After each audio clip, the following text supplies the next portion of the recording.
Hello, Delta. Delighted to be having a second chat with such a prolific USA Today best-selling author. The second time, as I say, with Steve Evans, and this time with a special guest, creator of the Pink Club series of novels, Emma Brice. Yay! I'm delighted to be Hello. here. Excellent stuff. Brilliant. So, how's sunny Florida today, Delta? Sunny and Florida. Somebody said to me recently, do you ever get tired of it being sunny and warm there? And it's like, no, I do not. I enjoy it being sunny and warm. Well, good. Emma's experiencing very similar weather, or was until yesterday. Couldn't bear it. Is that right, Emma? It's just, I love the heat. Like Delta says, it's nice when you live in a warm, sunny climate, but this week has just been, as you've seen on the news, it's just been brutal, absolutely brutal. Incredible. Okay, cool. So Delta, you've just reached a very special authorversary, and I keep seeing you promoting the Wayward Mates everywhere. So I just wondered if you could spend a couple of minutes just telling us all a bit more about your authorversary and the Wayward Mates series. My authorversary was earlier this month. It's 5 years that I've been an author. And it all started with a book called Brought to Heal, which was honestly supposed to be an experiment on whether or not I could write paranormal.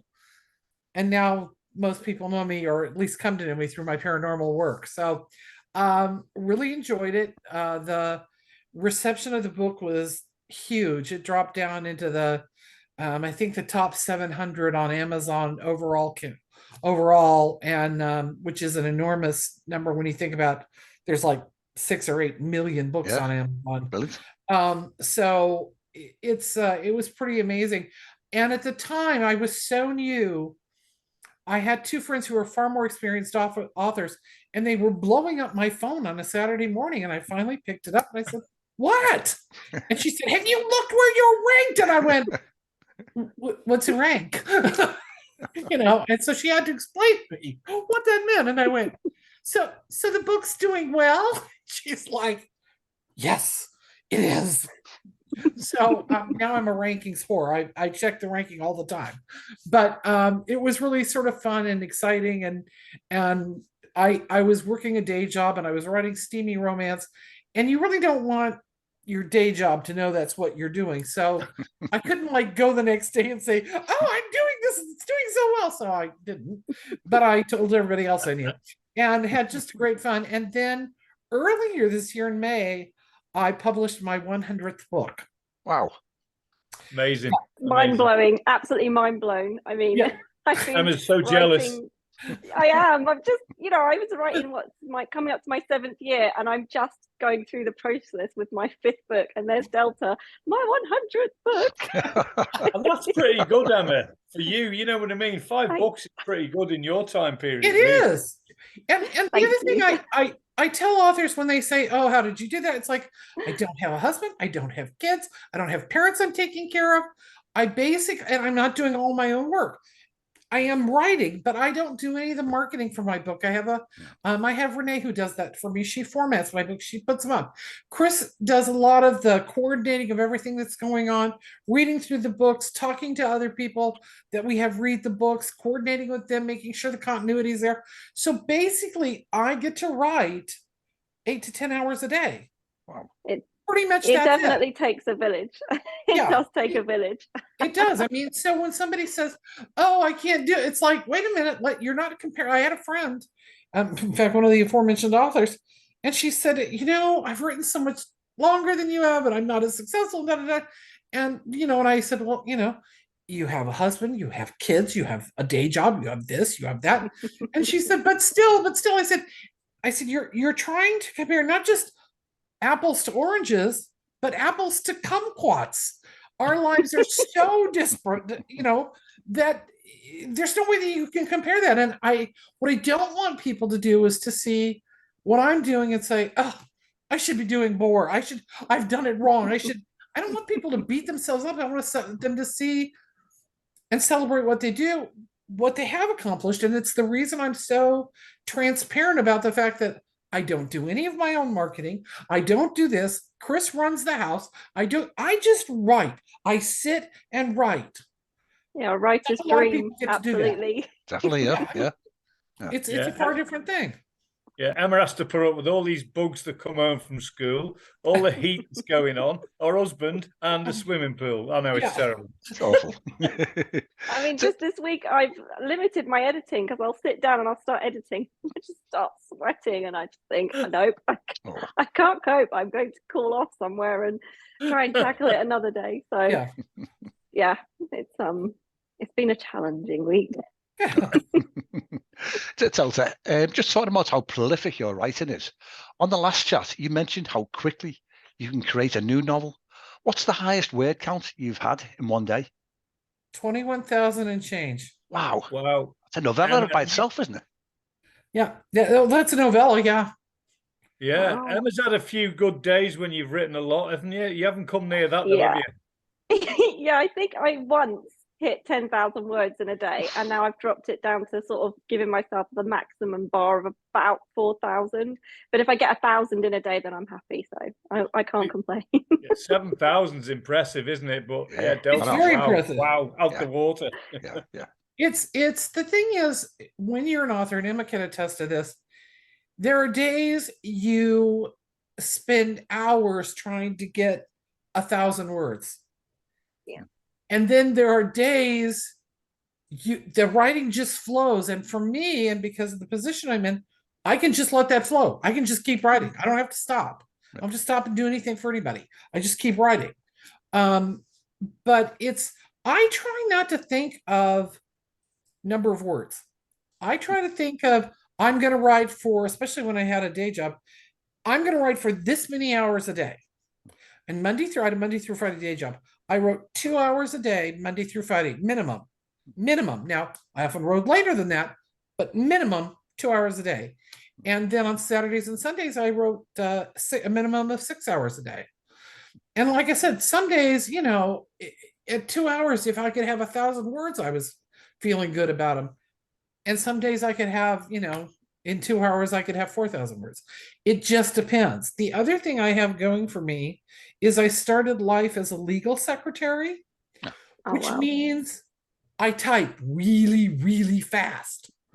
So it's very easy for me to sit and compose at the keyboard and type. It's nothing for me to type, 200, on a keyboard, 220 words a minute. Wow.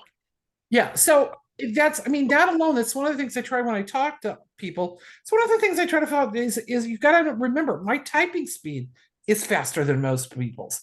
Therefore, I can get it out. And because I can type kind of as I think, I don't have to stop and think about it and look at a word and, figure it out. So that's helpful.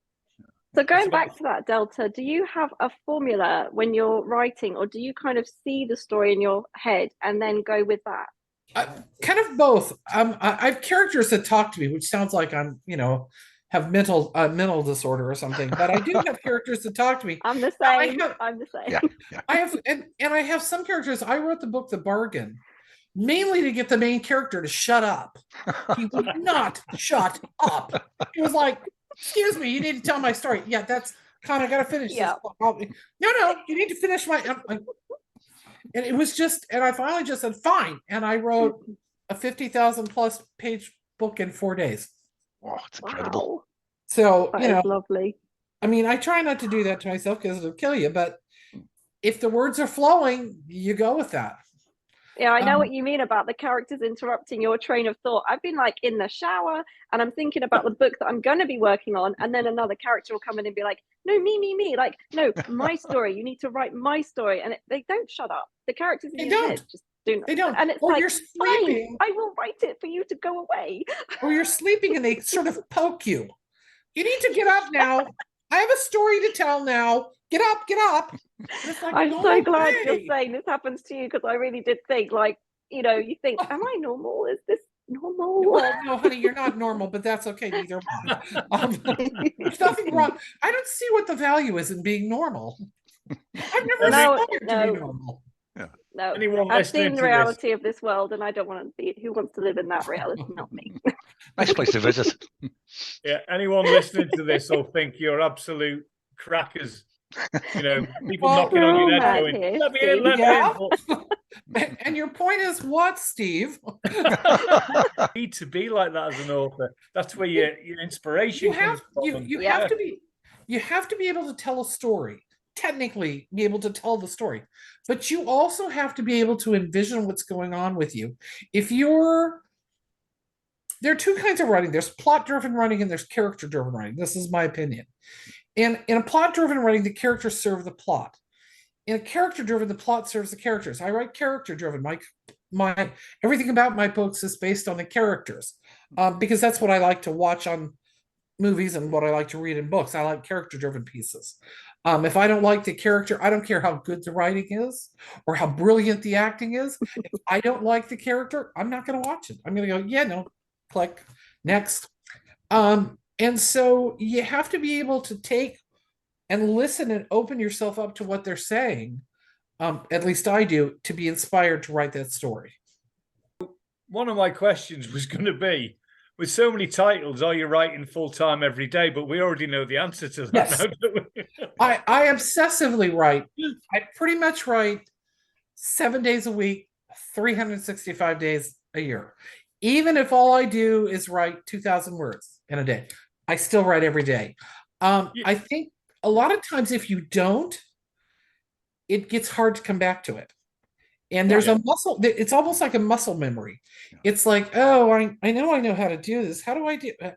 Okay, I was typing. Where was I going? For me, just continuing on the flow is much, much easier. Yeah, do you find the And going same, back Emma? to, oh, sorry, Steve, I'm interrupting.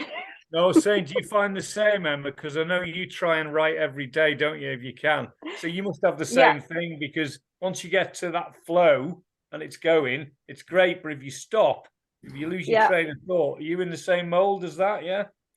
Yeah, it's sort of like I think it's like riding a bike. Like if you rode all the time, it's like second nature.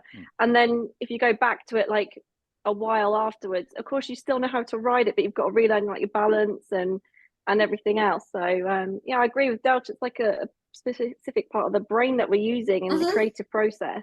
And then if you're not using it, it can sort of atrophy a bit, and it's sort of like having to rebuild it back up again. Like, oh God, like I know what I want to say, but how am I putting it together again? Where's my flow?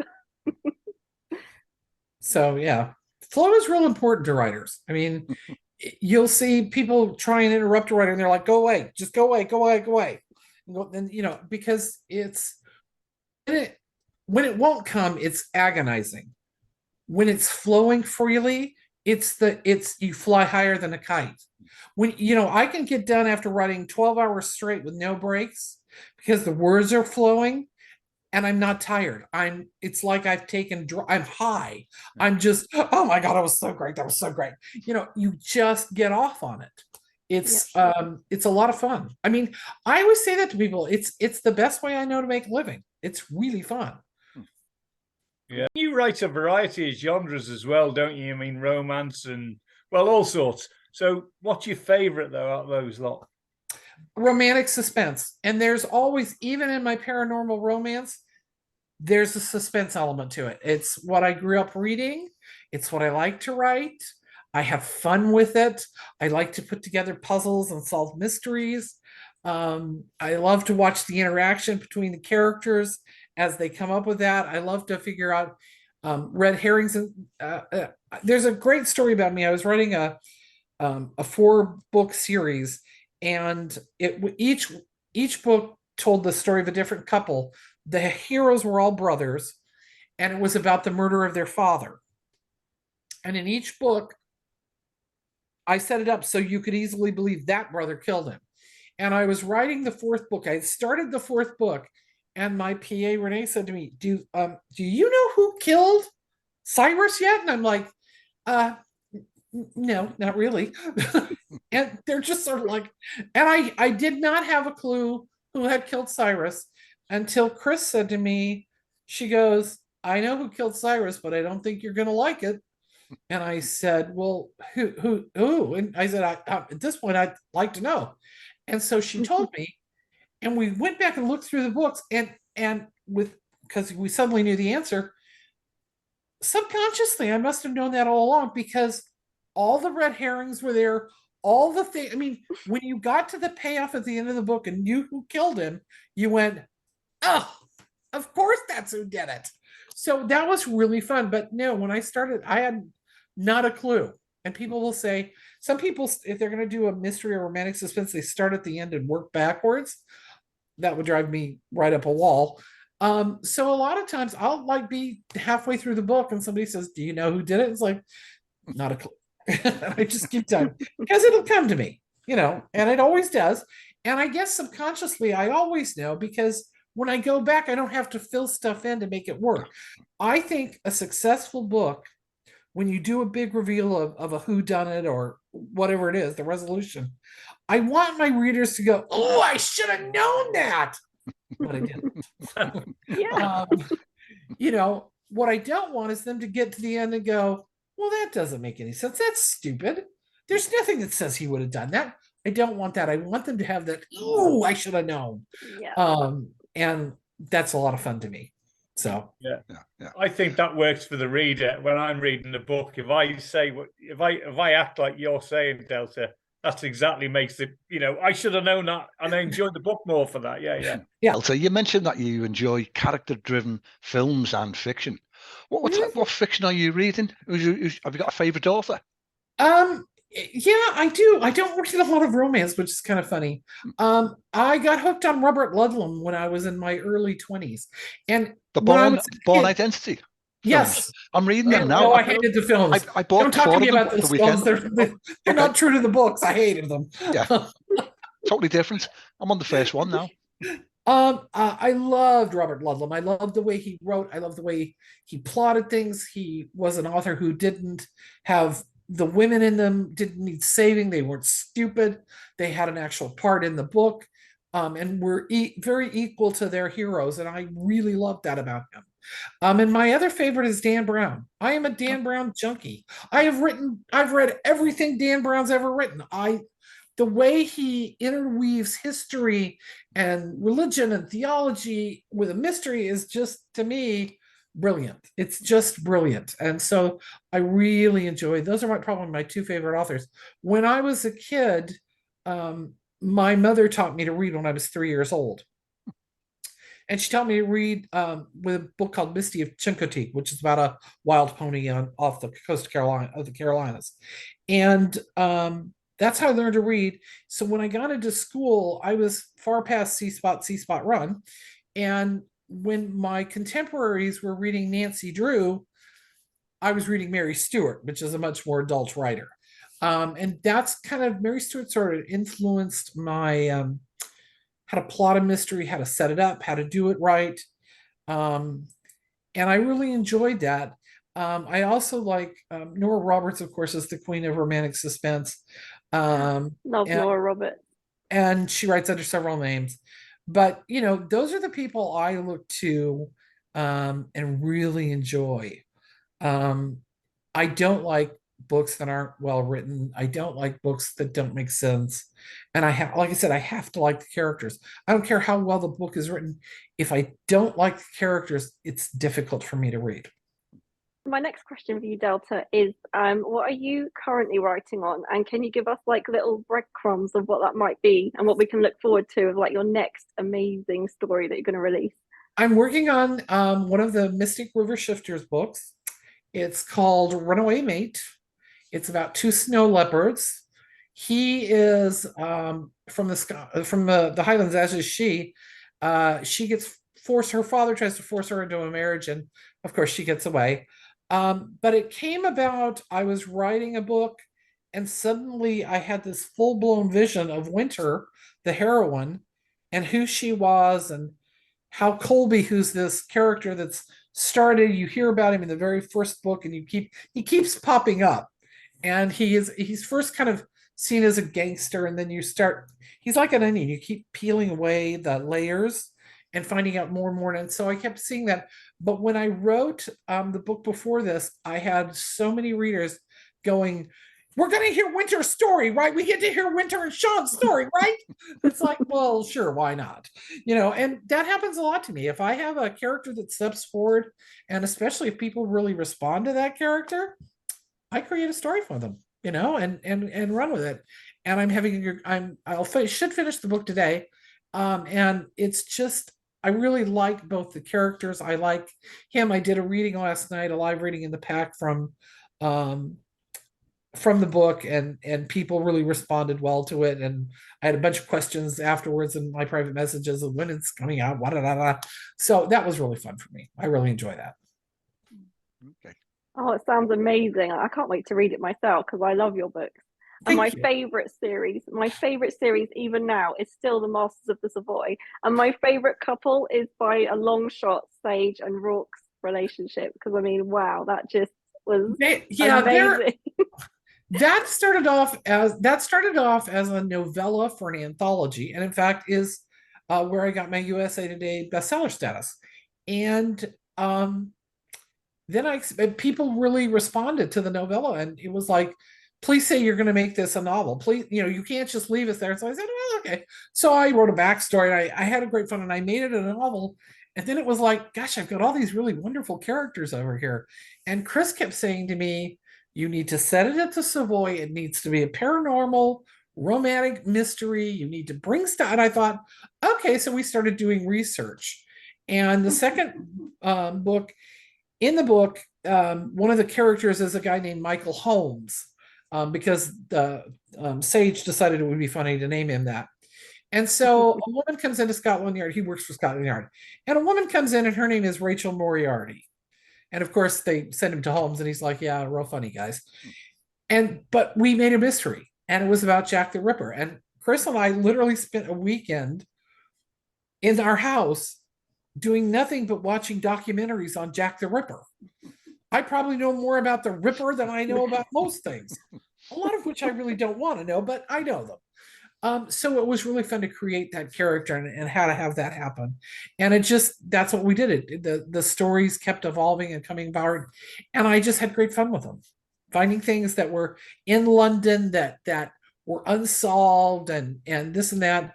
And I have to say the Savoy Hotel has been wonderful to me. If I have a question about the hotel, I got to stay at the Savoy once, and I've eaten there a couple of times. It's my absolute favorite hotel in the world ever. And I knew they had an indoor pool, but I couldn't remember what floor it was on.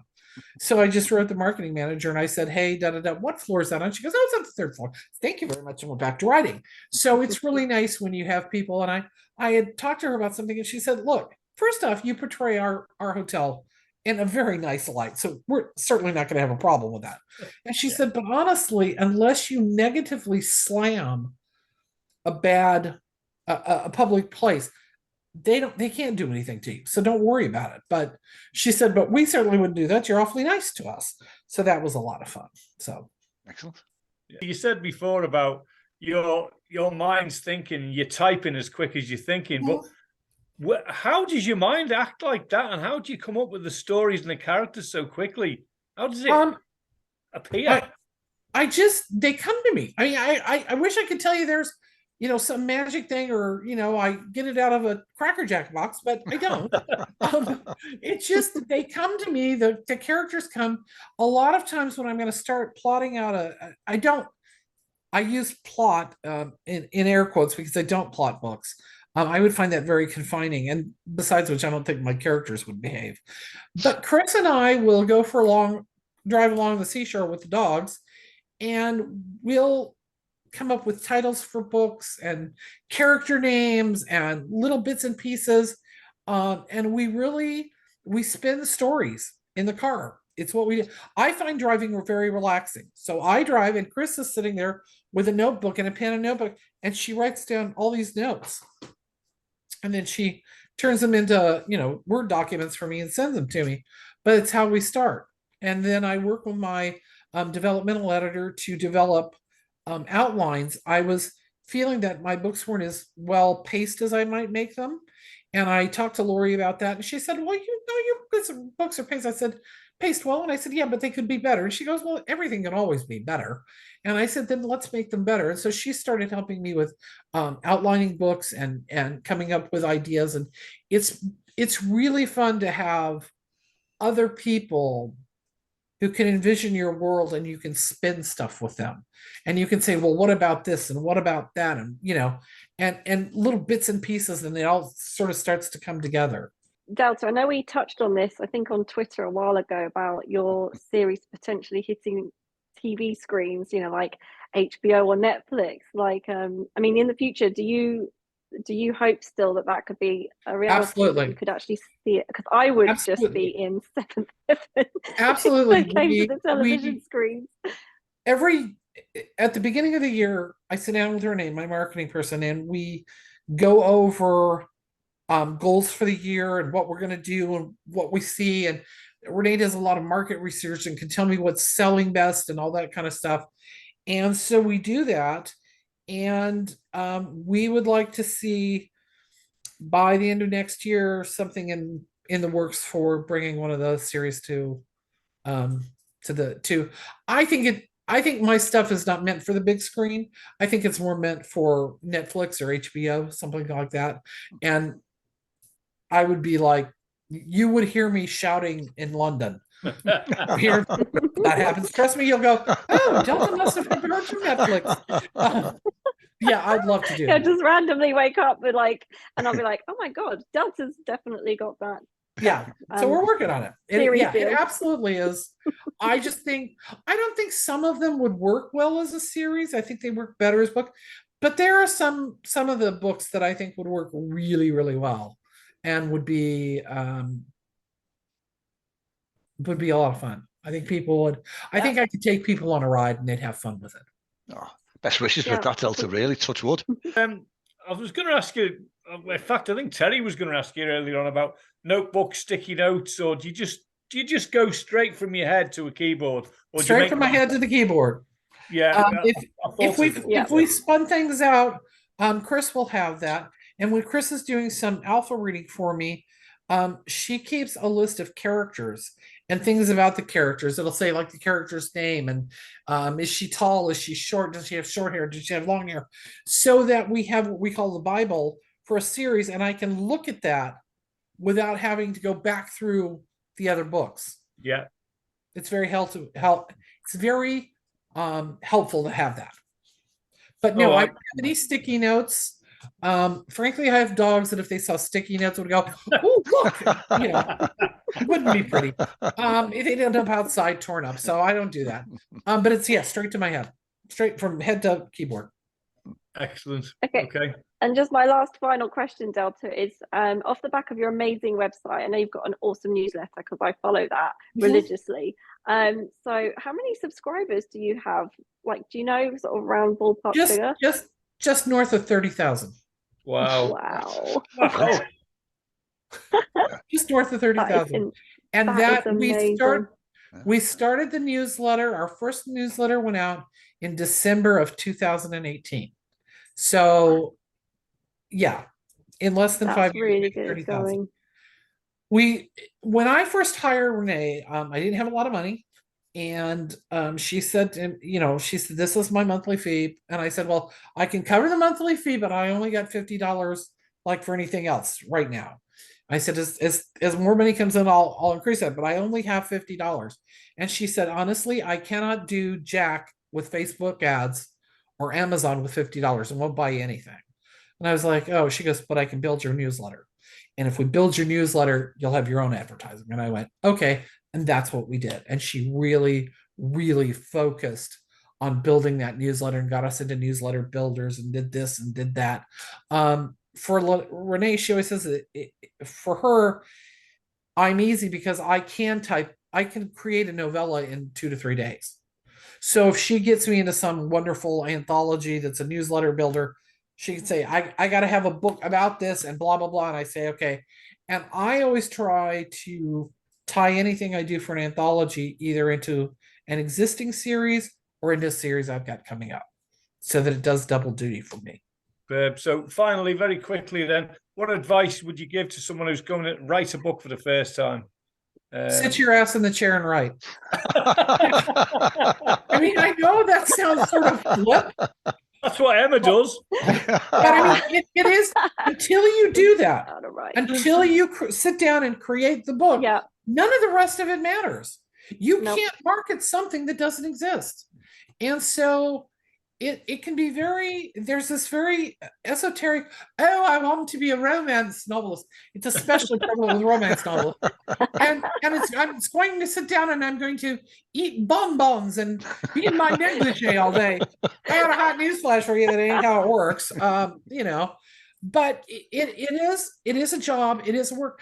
One of the things when I do get a lot of brand new authors, in fact, that's how I met Emma, that say to me, I'm getting started, I don't know what to do. And I do try and be practical with them. But the first question out of my mouth is this a hobby or do you want to make this a career? And I tell them there is no wrong answer. There's absolutely no wrong answer. But the answer to that question drives everything else you do. Yeah. You know, so for me, it's definitely a career. When you said hobby, I was like, a hobby? People would write as a hobby? They do. Really? And that's fine. And like I said, there's no wrong answer to me. No. I have as much respect for somebody that writes a book as a hobby as somebody who writes it as a career. It's the same process. It's just, what do you want to get out of it? But the answer to that question drives everything else. And if you're going to be a successful writer, you have to treat it like a business from the get-go, because you're not going to make progress until you do. So if you spend 3 years going, I'm an artist, I don't want to do that, that's fine, but I got news for you, you're not going to sell books, or you're probably not going to sell books. I once gave a talk. I was asked to talk sort of off the cuff at a writer's meeting. And I said, how many of you think of what we do as your art or your baby? Raise your hand. And a bunch of these women raised their hand. Now, these were writers that there were about 35 of us. Only 3 of us had been published. The others had only been published once. So I was the only multiple published, and I'd had bestsellers and everything. And so I said, your art, and these people raised their hands. And I said, most of them raised their hands. And I said, I need you to stand up. And they all stood up very tall and proud. I said, and now I need you to leave, because I ain't got nothing for you. And I turned my back on them. And they all sort of went, what? And one girl said, can we stay? And I said, of course you can, but I'm not going to talk to you in a language you understand. And she said, well, if it's not your art, what is it? I said, it's my work product. And that's how I treat it. Doesn't mean I don't love my characters. Doesn't mean I don't have respect for what I do, but it's how I make a living, and that's just the bottom line. Yeah. Excellent. Yeah. And I think my husband would sometimes say that I'm nuts, because I'll wake up like 3 a.m. sometimes, and I'll just have the urge to write because it's in my head. And he's like, what are you doing? I'm like, I've just got to finish these few chapters because it's there, and it's the dedication to the process, Well, you strike while the iron is hot. I mean, Chris has come out into our workroom on more than one morning, and it's like Chris gets up at like 5:36 no matter what, and she'll wander in and she'll look at me and she'll go, and you've been up for how long? It's like, oh, since 3. If the character wakes you up and says, go write my story, get up and go write your story. I mean, it's just, for me, it's that simple. Now, again, I don't have a day job, so I don't have to then figure out how I'm going to work 8 hours later that day, but it's a great way to make a living. But if you're going to use it as a career, if it's going to be what feeds your family, what feeds you, what pays the bills, you have to treat it like a business. That's a brilliant answer. I see so many authors that don't. Then they're very frustrated. Delta, time has caught up with us now. This has been a masterclass in writing. It's been an absolute blast. I've enjoyed this more than the first chat. Delta. Definitely, yeah. But for now, Delta, we'll say thank you very much, and let's keep in touch, please, for our next chat. Anytime. Lovely to see you again, Terry and Steve. Thanks, Delta. Lovely to connect with you again. Lovely. Good to see all of you. Thanks, guys. It's been great. Take care.